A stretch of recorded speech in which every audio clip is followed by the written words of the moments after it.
ऋषि मुनियों की पावन धरती, देश धर्म का नाता है। कहते सारे लोग यही हैं, गो हमारी माता है। जाग उठो ओ भारतवासी, जाग उठो ओ भारतवासी, गो पर छुरियां चलती हैं। बंद करो गो माँ की हत्या, सारी जनता कहती है। बंद करो गो माँ की हत्या, सारी जनता कहती है।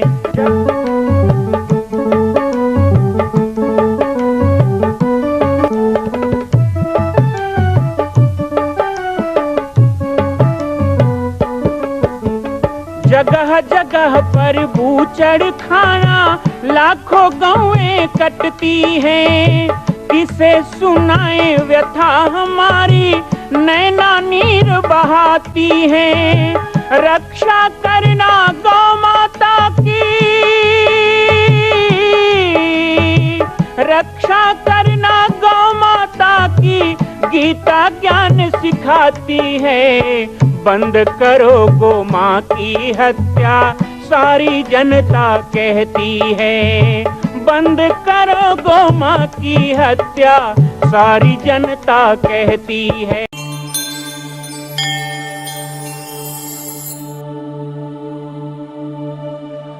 बचपन में ये संस्कार देने की क्यों जरूरत है? किसी बालक के जन्म के संस्कार की क्यों जरूरत है? नामकरण संस्कार की क्यों जरूरत है? हमारे तो हर चीज संस्कार में आता है। जब पाए जैसे पाए कर दिए नहीं, सब नाम संस्कार से होता है। राशि से जो निकलेगा उसी से नाम रखा जाता है, वो मुहूर्त देखा जाता है, वो तिथि देखी जाती है।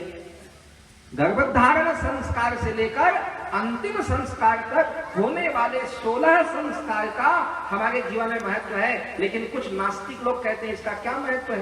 तो फिर जाके कोर्ट में शादी कराओ, कुछ दिन बाद उसी कोर्ट में तलाक करवाओ। लेकिन जब अग्नि को साक्षी दे करके वेद मंत्रों के साथ साक्ष्योच्चार करके विधि विधान से दो परिवार की राजी से प्रेम सद्भाव के साथ विवाह होता है, तो निश्चय मानिए 7 जन्म तो हम नहीं कहेंगे, वो उनके संस्कार की बात होगी। लेकिन एक जन्म तक, मरते दम तक रिश्ता नहीं छूटता है, वो ऐसा बंधन होता है। ये हमारी संस्कृति। तो जो हमारी मर्यादा को नहीं मानते, जो हमारी संस्कृति को नहीं मानते, कितना सुंदर हमारी परंपरा। आज उस परंपरा को जीवंत रखने की जरूरत है, उस परंपरा को संभालने की जरूरत है। आज देश के नेता कहते हैं कि हमारी ये संस्कृति को बचाओ, वो संस्कृति को बचाओ। अरे सबसे पहले तो संस्कारों को बचाओ, क्योंकि संस्कृति जो बनती है वो संस्कारों से बनती है। यदि संस्कार ही नहीं होगा तो संस्कृति का क्या करोगे? और संस्कार होगा तो संस्कृति कहीं जाने वाली नहीं है। संस्कारों से संस्कृति का रक्षण होता है। हमारे यहाँ जितनी संस्कृतियां चल रही हैं, उन सभी संस्कृतियों में एक संस्कार रहा है। मैं तो घोर आदिवासी क्षेत्रों में जाता हूं। जसपुर जिला के कोरवा क्षेत्र में तो कोई रामायण मंदिर ही नहीं है, मंदिर तक नहीं है राम जी का। 50-50 गांव में एक आध मंदिर होगा। अभी तो थोड़ा हिंदुत्व का एक वातावरण बना है, भगवान राम की कृपा से पूरे देश में बना है। एक तरफ जहां अयोध्या में राम जी का मंदिर बनना शुरू हुआ, तो दूसरी तरफ गांव-गांव में भगवान राम के मंदिर या हनुमान जी के मंदिर और हनुमान चालीसा का उद्घोष शुरू हो गया है। लेकिन जहां पर राम नहीं, रामायण नहीं, राम का मंदिर नहीं, वहां भी परंपरा रही, वहां भी परंपरा रही। जब शादी होता है तो एक खंभा लगा देते हैं, उस खंभे के एक तरफ सीता लिखते हैं, एक तरफ राम लिखते हैं, और वर वधू को दोनों तरफ बैठा देंगे। वहां की ओराव परंपरा, घोर आदिवासी। राम राम सब जानते हैं लेकिन रामायण नहीं जानते। वहां तो सीता इधर लिखते हैं ना खंबे में, उधर दुल्हन को बैठाते हैं, और इधर राम लिखा हो दूल्हे को, और दोनों को कहते हैं कि जो तुम्हारे सामने लिखा है वो बनने का संकल्प ले लो तो विवाह संपन्न हो जाएगा। ये हमारी परंपरा। जहां सीता और राम के नाम का संकल्प ले लिया जाए, उनके जैसा बनने का विचार भी मन में आ जाए, तो पवित्रता आ जाती है। ये हमारे संस्कार है। तो संस्कृति संस्कार से बनती है। संस्कृति नाच गाना से नहीं बनती है, संस्कृति पहनाव ओढ़ाव से नहीं बनती है, संस्कृति केवल दिखावे से नहीं बनती है। हमारे जीवन में, हमारे रहन सहन में, हमारे खान पान में, हमारे पहनाव ओढ़ाव में वो संस्कार हो। जहां आवश्यकता हो लज्जा हो, जहां आवश्यकता हो वहां साहस हो, जहां आवश्यकता हो वहां आंख से आंसू भी निकले, और जहां आवश्यकता हो तो ललकार भी निकले। वो संस्कार हमारे भीतर हो ना, तो संस्कृति अपने आप सुरक्षित रहती है और बची रहती है।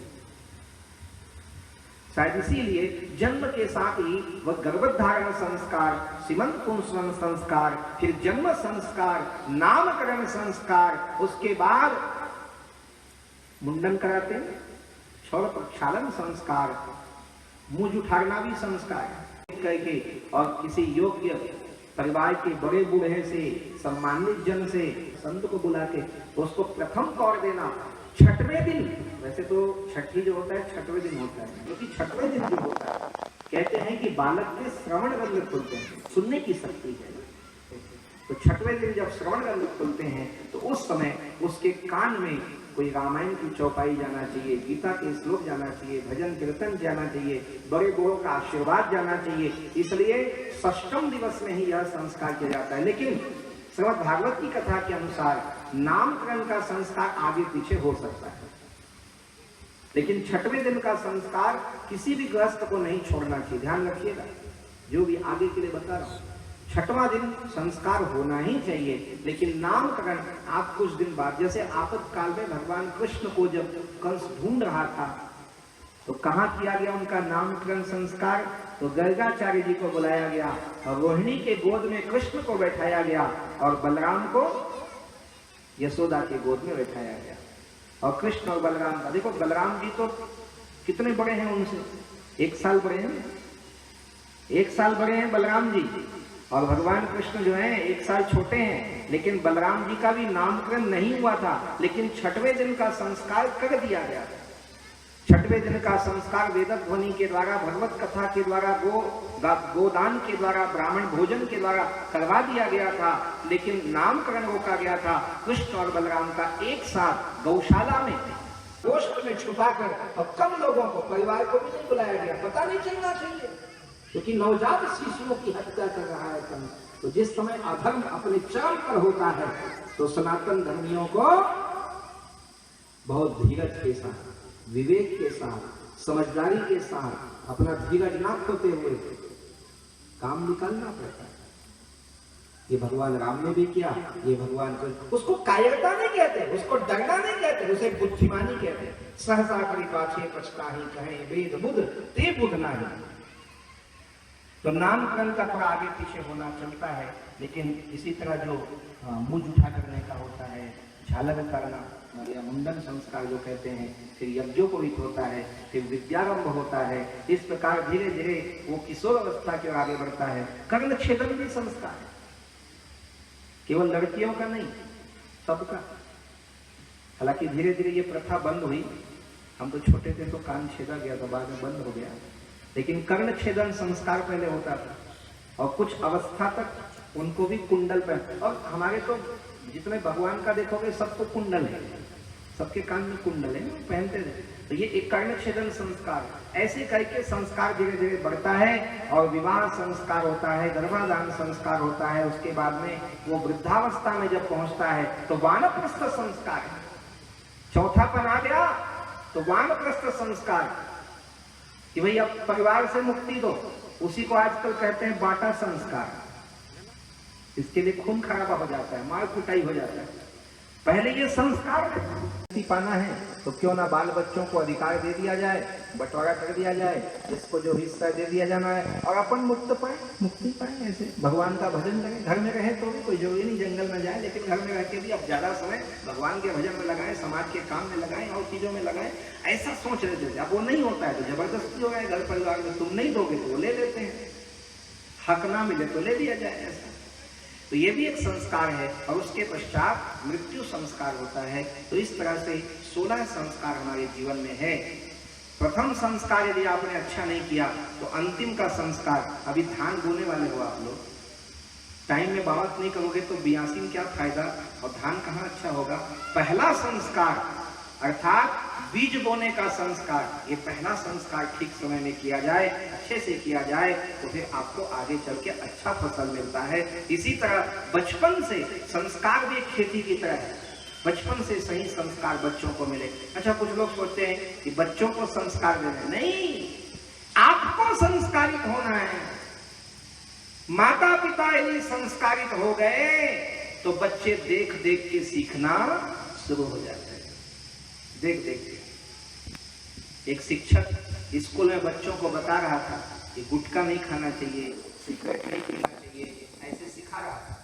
और जैसे 1 घंटा हुआ ना, तो थोड़ा तुम लोग पढ़ो, ऐसे बाहर में ये खुद ही फूंक रहा है, तो बच्चे क्या सीखेंगे बताओ? ये बताने से नहीं होता, ये करने से होता है। यदि माँ बाप संस्कार, आप घर में मर्यादित भाषा का उपयोग करें। मैं माताओं से भी निवेदन करूं, हमारी बहुत सी माताएं आई हैं, बड़ी आशा से आई हैं, कुछ आज सुनेंगे और आप लोग भी आए हैं।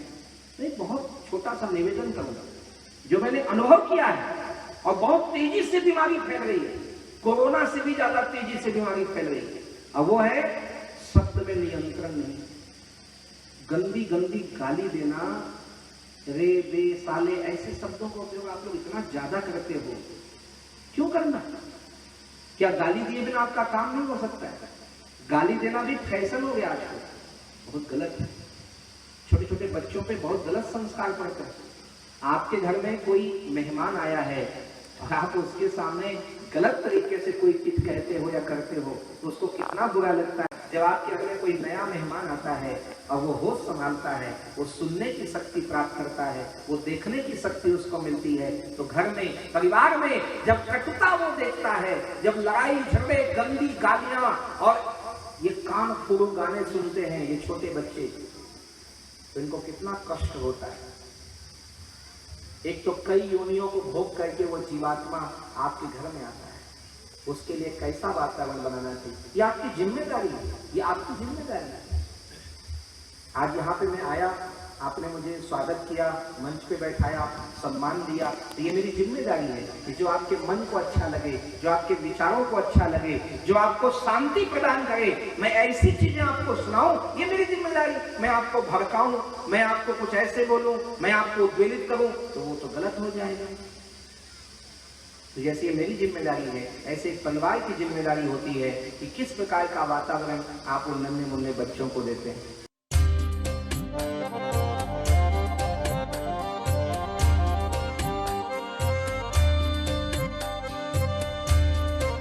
मां कौशल्या की पावन जन्मभूमि छत्तीसगढ़ प्रांत में बालोद जिला में स्थित है श्री सर्वसिद्ध शक्तिपीठ जामड़ी पाटेश्वर धाम।